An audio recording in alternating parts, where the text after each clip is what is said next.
From Toronto, Canada, The Conspiracy Show with Richard Syrett. And welcome, one and all, to the Audio Imaginarium. And first order of business, of course, Happy Mother's Day to all the moms, and especially to my mom back in Brantford. And she will be turning 90 in a few weeks, and is an absolute force of nature. So if you're listening, Mom, and you're still up, I love you. Of course you know that. Now, one of the hallmarks of this program is that we give, I like to think, a pretty fair hearing to just about anyone, as long as they're not peddling hate. But however, let me just issue this caveat, because just because we have someone on the program, and we hear them out, and we provide a safe and respectful platform, it doesn't necessarily mean that I subscribe to what they're saying. And that is admittedly the case with our next guest. But I'm most interested in what he is about to say. I'm curious to know how he and other members of the society that he is director of, how they've arrived at their conclusions. I think this will make for some interesting listening, even if you don't agree. And I'm willing to say that probably 99% of you don't. The modern-day Flat Earth Society, formerly represented by the International Flat Earth Research Society, maintains that the Earth is indeed flat, not an oblate spheroid. In fact, here in Canada, we have our own Flat Earth Society, which was formed in 1970 by philosopher Leo Ferrari, writer Raymond Fraser, and poet Alden Nolan, and it was active until 1984. Now, let me crib from my guest's website, which we've linked up to at richardsyrett.com, and the website is theatlanteanconspiracy.com. Here's what he has to say. Wolves in sheep's clothing have pulled the wool over our eyes. For almost 500 years, the masses have been thoroughly deceived by a cosmic fairy tale of astronomical proportions. We have been taught a falsehood so gigantic and diabolical that it has blinded us from our own experience and common sense, from seeing the world and the universe as they truly are. Through pseudoscience, books and programs, mass media and public education, universities and government propaganda, the world has been systematically brainwashed. Well, I'm in agreement so far. Slowly indoctrinated over centuries into the unquestioning belief of the greatest lie of all time. A multi-generational conspiracy has succeeded in the minds of the masses to pick up the fixed Earth, shape it into a ball, spin it in circles, and throw it around the sun. The greatest cover-up of all time, NASA and Freemasonry's biggest secret, is that we are living on a plane, not a planet. That Earth is the flat, stationary center of the universe. Eric Dubay, is an American living in Thailand, where he teaches yoga and part-time while exposing the New World Order full-time. He is also the author of 4 books and president of the International Flat Earth Research Society. He joins us via Skype from his home in Thailand. Eric, welcome to The Conspiracy Show. How are you? I'm great. Thanks for having me on, Richard. Did I pronounce your last name correctly? Is it Dubay? It's Dubay. Terrific. It is, yeah. All right. My dad's a big fan of your show. He listens to every one. So, hey, Dad, I'm sure he's listening right now. Absolutely. Shout out to Dad. Thank you. Now, may I ask, is your mother still living? She is. All right. And do you want to Happy Mother's shout? Day to her as well. Exactly. Yeah. Shout there out you go. to my mom. She'll be hearing at some point. Probably not live like my dad is. All right. Now, let me reiterate again, make it very clear. I don't believe for a minute that the Earth is flat, but, as I say, I'm fascinated by the theory. I'm looking forward to speaking with you. I'm not here to mock or ridicule or ambush you or shoot you down. I'm going to sit. I'm going to listen. I'm going to ask a few challenging questions. Time permitting, we may also have some callers who'd like to ask you some questions. And to quote Mr. Zimmerman, then more than likely you'll go your way and I'll go mine. But let me begin by asking you, Eric, first the idea of a flat Earth. That was sort of the predominant theory up until, Aristotle in around 300 BC talked about the Earth being a spheroid. But how did this idea become resurrected? Bring us up to speed on sort of the modern day flat Earth society. Yeah, throughout history, all around the world, the flat, motionless Earth was a given. It was known until around 500 BC. Pythagoras was the first one to come up with the spinning ball model. And as you mentioned, Aristotle later came up with some more proofs, in quotations, for the spinning ball model. It didn't really pick up speed, though, until around 1500s when Copernicus wrote his book. And then with the Newton and Galileo, it picked up more speed, and now with NASA, you can't find anybody that believes the Earth is flat. Everyone believes that it's a spinning ball. And that word belief is pretty interesting when you look at this, because you say, I believe that we're on a flat Earth, but in fact, I see that I'm on a flat Earth, and I feel that I'm on a motionless Earth, and I see that everything in the sky revolves around me. I also see that the sun and the moon are the same size. But I've been brainwashed to believe something very different from what I see. I've been brainwashed to believe that the completely flat horizon that I always see curves at some point. I've been brainwashed to believe that the motionless Earth that I feel beneath my feet is actually spinning at 1,000 miles per hour. I've also been brainwashed to believe that the stars, sun, and moon that clearly spin overhead are actually, some of them we're spinning around, and there's this big spiral motion of planets and galaxies all spiraling, as NASA has told us. They also tell us that the sun is a big ball of burning light, and it's 400 times further away and 400 times bigger than the moon. Yet when I look out in the sky, I can see them to be both the same size. So, in fact, what we believe nowadays is based on something contrary to our common sense and experience, and actually comes from philosophers like Aristotle giving us supposed proofs of a ball Earth, and NASA, Photoshop, CGI divisions giving us fake pictures, making us believe otherwise. But if we were just given to our own devices, everybody would be a flat earther, because that's how it is. It's flat, it's motionless, everything in the sky revolves around us. And that common sense perspective actually has been experimentally proven as well, many, many ways. My book has over 200 proofs. There's a book in the 1800s called 100 Proofs the Earth is Not a Globe. That was based on something called the Bedford Level Experiment. Now, we're coming up on a break. What was that, the Bedford Level Experiment? Do you recall? The Bedford Level Experiment was an experiment by Samuel Rowbotham, who was another flat Earth author in the 1800s. And it was basically an experiment to test if the natural physics of water are as they appear to be, that water finds and remains level. And if that's the case, then we couldn't possibly be on a spinning ball Earth, because all the water, the oceans of the Earth would have to be curved. Yet we know that the natural physics of water is to find and remain level. So on the Bedford level there, it's just a really long canal stretch of straight water that you can do different measurements to figure out if there actually is the supposed curvature that they say there is in the Earth. They say the Earth is a 25,000 mile in circumference ball, so using spherical trigonometry, you can figure out the curvature, which figures out to 8 inches per mile when you square the mile. So the first mile is 8 inches, the second is 32 inches, 72 inches, 128 inches, 200 inches. Got it. Let me just jump in here, Eric. We're going to take a time out. We'll come back. Eric Dubay is with us, the director, or the president, rather, of the International Flat Earth Research Society. Yes, it's still out there. And we will find out why he insists the Earth is in fact flat. Back with more of The Conspiracy Show. Don't you dare go away.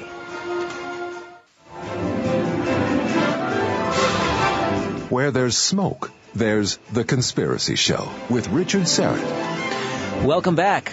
We have a real humdinger of an hour here. Eric Dubay is with us, joining us via Skype from his home in Thailand. And he contends, insists, maintains most confidently that the Earth is flat. He is the president of the International Flat Earth Research Society. Now, you were talking about the curvature of the Earth. If it's supposedly curving, the curvature is approximately 8 inches per mile. So if it was just 8 inches per mile, it would be a downward straight slope. So you have to use spherical trigonometry. So it's actually 8 inches per mile when you square the mile after that. So there's an exponential drop over time. And you're able to measure, for instance, the Bedford experiment you were talking about was over 6 miles. The Earth should drop 16 feet. So you should be able to measure that. And it's never been measured, whether using telescopes, binoculars, flags, lasers. They've done many tests over the ages, and there's never been even the slightest bit of curvature, not even a little bit. So even if the Earth was a ball, but they got the figure wrong and the circumference was actually much, much bigger, you'd be able to measure some curvature. But there's never been any curvature measured whatsoever. All right. What is, if the Earth is flat, we can't show people visuals, but give us a mental picture. What does this plate look like that we're all riding around on, or standing on, rather? It's stationary. Sure. But what does it look like, this plate? The azimuthal equidistant projection map that the USGS actually uses is the flat Earth map. The UN logo is another example of it. The UN logo is actually a flat Earth map divided into 33 Masonic sections, by the way. But you can just type in flat Earth map on Google, and it's a disc shape. The North Pole is in the center. All the continents go out from there, and Antarctica, instead of being a ice continent on the bottom of the globe, it actually surrounds us 360 degrees. And how far that ice goes outwards is unknown at this point. So there's a cover-up. That's what the Antarctic Treaty is all about. That's why you can't independently explore Antarctica. And when people like Jarl Anderhoy try to go down there, they get turned away at gunpoint and put in prison. So there's a big cover-up there in Antarctica as well. I don't know how far the ice goes, whether there's an edge, a barrier, a dome, or infinite plane. But what we do know is that the Earth and the water is completely flat, for as far as we can see and as far as we've measured. And the horizon is completely flat, as far up as we go. All amateur rockets and all amateur balloons sent up over 20 miles, as high as they can go. The horizon is flat all the way around. And it rises to the camera all the way up, rises to the level of the camera. Now, this is totally impossible on a ball. No matter how big the ball was, as you rise up, you have to look down to see the curvature, look down to see the horizon. But what actually happens if you go up in a hot air balloon, the horizon rises right on up with you the whole way up. Just keeps on coming up at eye level as high as you're going to go. That's just impossible on a ball. If you think about it, if you're on a ball and you were in a hot air balloon or an airplane, you should not be able to see out your window, straight out your window, the horizon. You should have to look down, further and further down, the higher you ascend to be able to see that horizon. But you'll never look down to the horizon on the Earth. It will always rise up to your level. So that's the horizon proof. There's many other proofs we can get into if you'd like to. Yeah, I don't quite frankly have an answer for that one. I hadn't thought about that, the idea of being in a hot air balloon and having to look down, but being able to look straight ahead and see the horizon. Interesting. However, let me ask you about what has been regarded as one of the strangest objects in the heavens, and that is the moon. And it's strange for a lot of reasons, but I bring up the moon now because the idea that if the Earth is, in fact, a sphere and it's rotating, that would account for this oval shadow that it produces each and every lunar eclipse. Does that not prove this oval shadow that can be seen on the moon each and every lunar eclipse? Does that not prove, Eric, that the Earth is not only round but spherical? Well, this is one of those proofs in quotations that I was telling you about. They claim that the shadow that goes across the moon during a lunar eclipse is actually the shadow of the ball Earth. And that's a proof that the Earth is a ball because you can see the ballish shadow eclipsing the moon. Now, in fact, it's been on record over 50 times in the past 2,000 years that there's been a lunar eclipse while the sun is still in the sky in the same vantage point that you can see an eclipse. Now, this makes their theory impossible because their theory maintains that the sun would be behind the ball Earth and the moon would be in a 180-degree syzygy, so they would be in a straight line. And that's the only way that you could get the ball Earth shadow on the moon from the sun, is if the sun was lighting it from behind. But, as I said, the sun is in the sky many times while these eclipses are happening. You can clearly see them both. So the angle is not there. And it's absolutely impossible that what we're seeing is the shadow of the Earth. And in fact, if you look at ancient astrology, ancient astronomy, you'll find that what does eclipse the moon is called Rahu, R-A-H-U, or the black sun. It's a third celestial body that they don't tell us about that is the same size as the sun and the moon that eclipses them. It's a dark body. And that's what causes eclipses, not the Earth's shadow. Are you referring to, when you mentioned this third celestial body, what some have called Nibiru or Planet X? Interesting. I haven't thought of that idea, whether they go together at all. I haven't looked too deeply into the Planet X Nibiru thing because it's all based on this spinning ball Earth cosmology, and it just seems like, Zecharia Sitchin, his Masonic work on it, it all puts me off the wrong way. It looks like more NASA-style science fiction. So okay. I haven't looked too much into the Planet X Nibiru thing, but I suppose very well could be some sort of crossover in the mythologies. Are there, according to the Flat Earth research, does that then preclude the existence of other spheroid celestial bodies? Does that mean that all planets are flat, or are we the only sort of plate? Right. Well, we're a plane, not a planet. So all they did was add a T to the end and everybody bought it. But in reality, Earth is the only physical plane, and everything above us is just a light. So there is no spherical terra firma ball planets like Mars, Jupiter, and all these things that NASA presents us with. The moon landing was fake, and it's done here on Earth. The Mars footage is fake, and then done here on Earth. All the CGI images you've ever seen of all these planets, you'll notice that there is no actual footage. Type in real planet footage or something along those lines in YouTube, and you'll not find a single real video of a planet. And when you look at planets through amateur telescopes, they just look like flat, circular disks of light, just like stars. And in fact, for thousands of years, they were called stars. They're called the wandering stars, as they differ from the fixed stars in their relative motions only.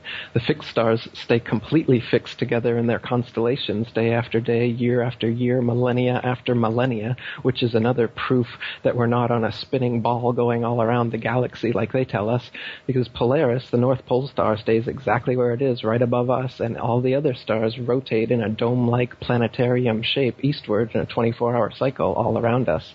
And the wandering stars, so-called, because they kind of wander their own unique paths, they're still in a general motion. They do a kind of a spirograph pattern around the sun. So, no, the sun, the moon, the stars, and the wandering stars that are now called planets are just lights. And they light up the night sky. They give us calendrical time. They divide not only the night from the day, but the years and the months, etc. The word month comes from moon month, and it's the cycle is the same with the female cycle as well. So there's a lot of parallels between as above, so below. That's where astrology comes from as well. When you propagate the spinning ball Earth model, then suddenly astrology, which was an ancient science of consciousness known to our ancestors, suddenly becomes like some stupid superstition, because how could the position of the stars over us have any significance? But if we are the only plane in existence and everything in the heavens truly does revolve around us, then that denotes a special importance to not only Earth, but to humans, the most intelligent of the intelligent designers' designs. If we're just, on the speck of God's fingernail in the corner of the universe, like NASA wants us to believe, then it's a very nihilistic, atheistic kind of view. That part I agree. That part I agree. And I take a lot of flack. We talk a lot about UFOs in this program and extraterrestrials, and I don't subscribe to that theory. I think we are unique in the universe. I think this UFO ET phenomenon that we're talking about, interdimensional entities here, I think we are in a sweet spot in the universe. And I think we are alone. The universe was created for us. However, let me go back to some of these other, you call them proofs.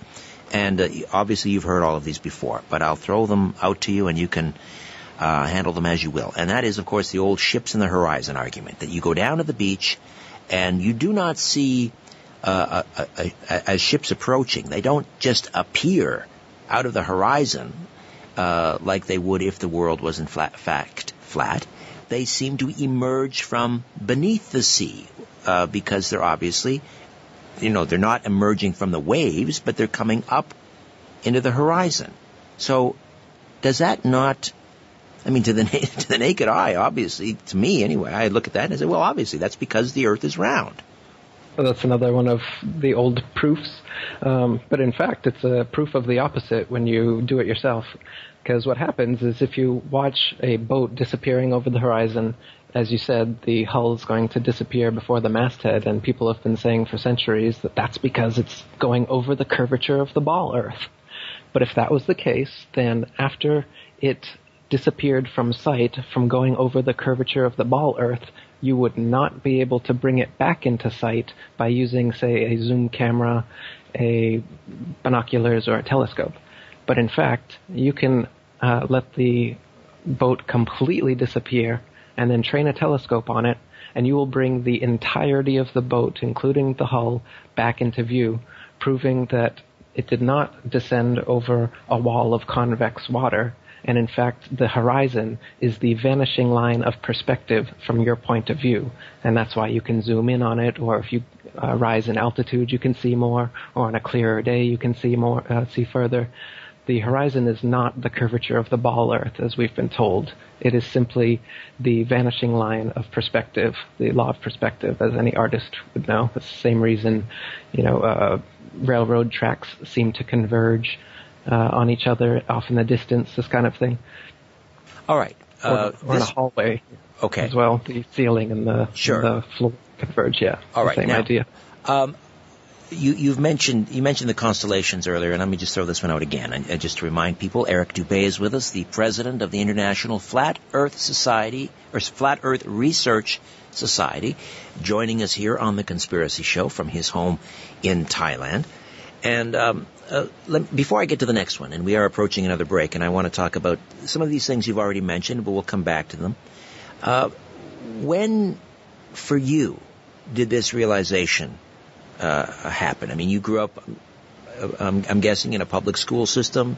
You had the same sort of, as you call it, propaganda, brainwashing. What was the aha moment for Eric Dubay that the Earth was flat? It took years of researching before I finally said, yep, it's for sure. Because what it's like when you're researching the flat Earth, it's like you've got your hands out, you got the ball Earth in one hand, you got the flat Earth in the other hand, and you think that there's a lot of proof for the ball and not so much proof for the flat Earth. And then you start to look into it, and you find all of these proofs for the flat Earth, and then you find all these debunked supposed proofs for the ball Earth. And then your ball Earth hand just starts getting weighted down with lies, and your flat Earth hand just rises up until you realize that we've been completely lied to, and the Earth is in fact flat. So I would recommend that this process will certainly happen to everyone who reads my book, The Flat Earth Conspiracy, and I've gotten rave reviews saying so. And also you can check out all the 1800s flat Earth material. That's where my main aha moment came from. I was reading Robotham's books, Carpenter's books, like we talked about, 100 Proofs the Earth's Not a Globe, this one called Zetetic Cosmogony and Zetetic Astronomy. These are both good ones. If you come to my International Flat Earth Research Society, it's ifers.boards.net, IFERS. I've got all those books there and many other materials that you can look through. How many members do you have? How many members do you have at the International Flat Earth Research Society?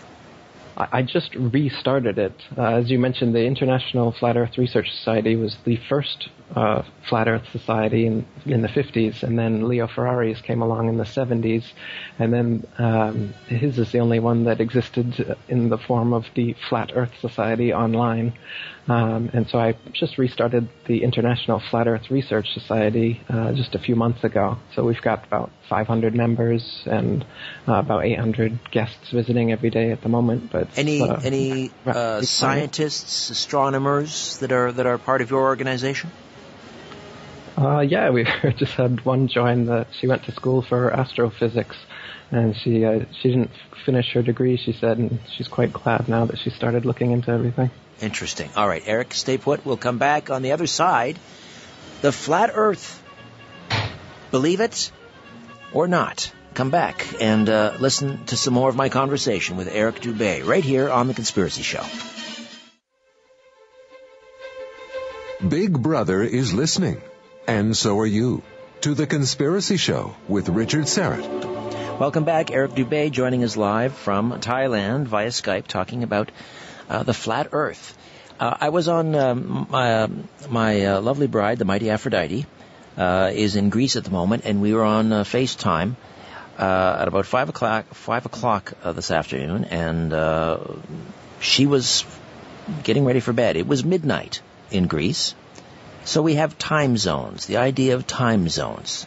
Eric, the existence of time zones. How can we have time zones if the Earth is flat? I mean, we should all be seeing the sun. I mean, if the Earth is not rotating on its own axis, then we should all be experiencing, the same daylight at the same time, shouldn't we? The sun is not 93 million miles away, as we're told, nor is the Earth a ball spinning around it. In fact, the Earth is a flat plane, and the sun is a disk that spins over and around the Earth in circles every day. Same with the moon. If you can imagine the yin-yang sign, the Chinese yin-yang symbol is actually a symbol representing the sun and the moon's path over the flat Earth. So imagine the yin-yang spiraling in a circle. The sun, you can't see the sun all over the Earth from every point at all times. And time zones are caused by its motion over the flat Earth, over and around it. So every 15-degree demarcation point around the circle is 1 hour, and it will do this 24 times a day. So time zones are caused by the sun moving over and around the Earth, not by the Earth spinning around the Earth spinning, as they say. All right. Gravity. We have to talk about gravity. And if the Earth is a sphere, then, no matter where you're standing on a sphere, because it's a consistent shape, you have exactly the same amount of sphere under you. So the center of gravity doesn't change wherever you are on the sphere. But if you're on a plane, a flat plane, think about, spinning a dish around or something like that, a dinner plate. The center of mass in a flat plane is more or less in the center. Are we in agreement so far? The center of mass? The center of mass of a flat plane is in its center, more or less. But it's not spinning, though, right? It's stationary. And the mass is distributed all over the Earth. I don't know how much more mass there would be at the very center than in Antarctica or in the continents. So I wouldn't quite say that, no.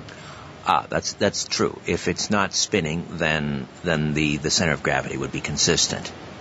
Okay. Right. Now, gravity doesn't exist. Gravity is just their catch-all term for what they can't explain. So they say that the reason that the oceans, buildings, and people don't fall off the underside of the ball Earth is because of gravity. It holds us on. They say the reason that you don't feel the 1,000-mile-per-hour spinning atmosphere going eastward all the time is because gravity pulls the atmosphere along with the spinning ball Earth just so perfectly so you don't feel it. They say gravity causes the moon to orbit the Earth and the Earth to orbit the sun. And gravity actually is what caused the sun and the moon and the Earth and everything to form in the first place in their materialistic cosmology, where they try to get rid of God and they use gravity instead, another G word. And gravity is actually what created the planets and the sun and the moon and everything. And gravity caused the Big Bang, and gravity pulls the ocean's tides. Interesting how gravity supposedly pulls the ocean's tides, but it can never reach the lakes, ponds, marshes, and other bodies of water, can it? It just pulls the oceans. Nice. Gravity, that's gravity for you.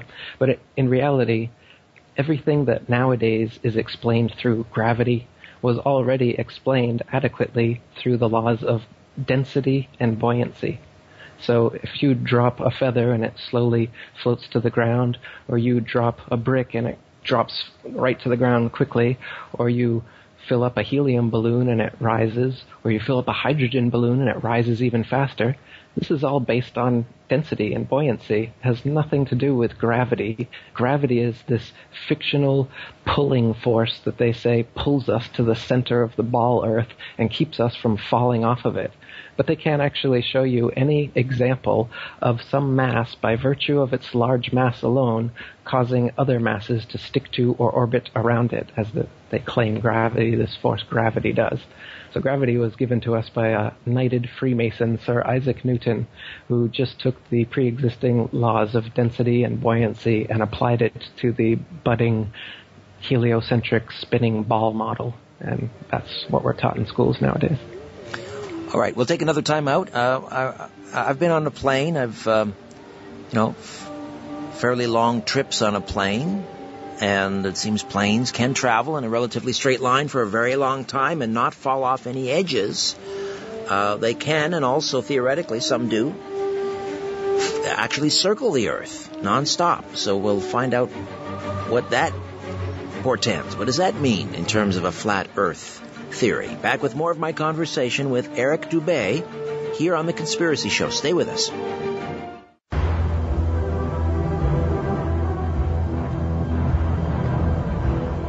In a democracy, we elect officials so we can sleep at night.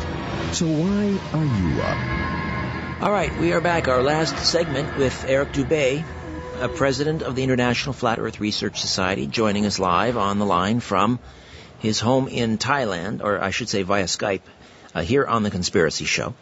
Now, people may remember, it's long gone now, but the Concorde, the superjet. And this was a phenomenal aircraft. This thing, its top cruising altitude was something like 60,000 feet. That's about 11 miles high. And, I've seen pictures taken from the Concorde. I'd like to know how you respond. I mean, when you see pictures taken from the Concorde, 11 miles up, you can clearly see the curvature of the Earth, Eric. Are those photos faked, or how do you respond to that? Well, the fact that you see the horizon out your window at 60,000 feet at eye level, as I said, already tells you that the horizon is flat. It couldn't possibly be curved and still be out your window at 60,000 feet because you're above it. No matter how big the ball is, they say it's 25,000 miles in circumference. Imagine it was 25 million miles in circumference. If you're 60,000 feet above it and you look straight out your window, you should be looking off into outer space, shouldn't you? But you won't. You'll be looking straight at the horizon. And if you see that the horizon warps a little bit, it's because of the curve in the window. There's a curve in every commercial airplane window. Or a wide-angle fisheye lens, like in the Red Bull dive, you'll notice they used on the outside cameras for that Red Bull dive Felix Baumgartner did, the outside cameras are fisheye lenses. And so the supposed curvature of the Earth starts right from the base of the Earth all the way up to 128,000 feet. The curve remains the same because it's not the curve of the Earth. It's just the curve of the camera. So when you're seeing, and as I mentioned, there's amateur rockets and balloons that have been sent up over 20 miles, so much higher than the Concorde, and it's still completely flat all the way around and rises to eye level. When we look over the 60, nearly 60 years of manned missions to space, and we begin with people like Yuri Gagarin from the USSR back in 1961, and again in 61 we had German Titov, and of course we had the Americans, Alan Shepard and Gus Grissom and John Glenn, in around the same time. This space race between the Americans and their enemy, the Soviets. If the Earth was flat, why wouldn't the Americans' enemies blow the whistle? Why would they maintain this conspiracy? Well, first of all, Russia and America or any other statist nation are not enemies at the highest levels. They're all friends and they're all Freemasons, and usually members of other secretive organizations as well. So the idea that America and Russia are enemies is just like the idea that Macho Man Randy Savage and Hulk Hogan are enemies, but in reality we know that's fake. And the space programs all over the world are fake. The French program's fake, the Russian program's fake, NASA's fake, the new Japanese and Chinese programs are terribly fake. If you take a look at some of their images, they're much worse than the NASA ones. They're even easier to debunk than the NASA images. So these space programs are just a way to fleece the populations from their tax money. NASA's got hundreds of billions of dollars in their pockets to give us crap CGI photos and brainwash the whole world. So the fact that there's space agencies all over the world that are doing this now doesn't actually mean anything, because they're all part of the deception anyway. Anyone selling you a spinning ball Earth is leading you up a creek without a paddle. Well, let's talk about the nature of the deception.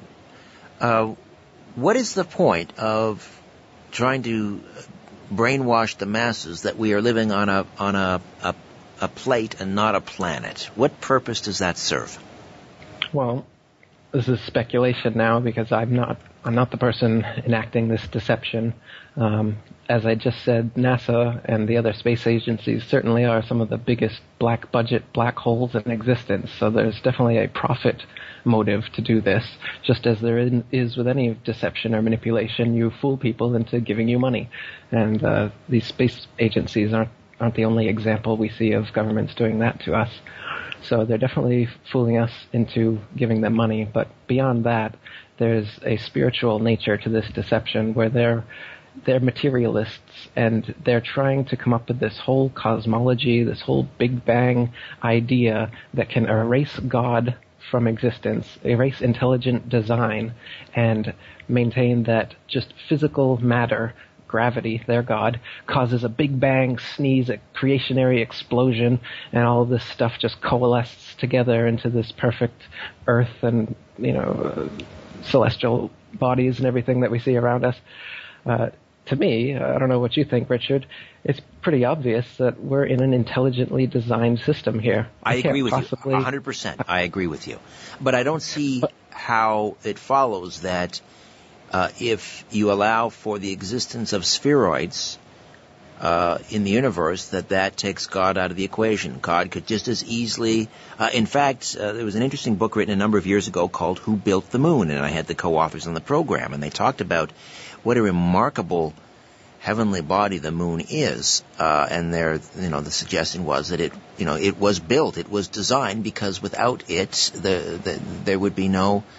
if the Earth or the Moon and the Earth were in exactly the distance that they are apart, there would not be intelligent life on Earth. So it's as if the Moon was designed. And they went off on a theory about perhaps it was time travelers and so forth. But, it was designed, yes, it was, by God, as the universe was. Why can we not have God and spheroids at the same time? Oh, well, spheroids are just a tiny, tiny part of it, right? The spheroid model is just how they they tried to fit in all the phenomena. But nowadays we've got the Big Bang, evolution, dinosaurs. They've built this whole thing up so that people think that we're coming from nothing. Everything came from nothing. And so there is no spiritual layer to existence. There is no God. Everything is material. Everything is physical. So status and selfishness, materialism, it fits into these psychopaths that control everything. It fits into their ideology. It also fits into their consumer mentality they'd like us to have, so that we just keep buying their products and believing their baloney that they sell us. They set themselves up as the authority. It's like I told you at the beginning. If you just look out, you can see the horizon's flat. You can feel that we're not moving. You can see that everything's revolving around us. But then Neil deGrasse Tyson or Carl Sagan comes along and says, "Oh, silly, you believe your senses? You believe your own eyes? Don't do that. Believe me. Here, I'll show you some CGI. I'll show you a documentary. I'll show you a spinning ball Earth." And then suddenly you abandon your own senses, your own common sense, your own experience, and you prostrate yourselves at the feet of these authorities, and you just believe everything they say. So nowadays everyone is believing that they're on a spinning ball instead of seeing and feeling that they're not. Is it difficult for you in society in general? I mean, when people know that you are a flat earther, does it make life difficult for you, uncomfortable? Not at all, no. It's much better knowing the truth and living it and spreading it. And no, I don't. I've been in the conspiracy scene, writing conspiracy books and stuff for 10 years, so I'm quite used to people ridiculing stuff they know nothing about, and it doesn't affect me. And if I may ask, how does you mentioned your father, because he's a fan of the program and so forth. Do you discuss this with him? Does he engage you? Does he believe? Does he share your theory? Yeah, he finished reading my book, and he says he's on board now. Really? Interesting. And so before that he was not on board, and now you've convinced him. Yeah, actually, everyone that that's been in contact with me who has read my book is a flat earther now. I haven't heard of anyone who's read my book and still believes the spinning ball. That's fascinating. Do you, if I can use the term, do you proselytize? I mean, do you go out and try and convince other people, or do you simply allow them to come to you and ask you about it? Sure, all of the above. I make a lot of YouTube videos. I have some blogs and websites, books. I go on forums. I have my own forum.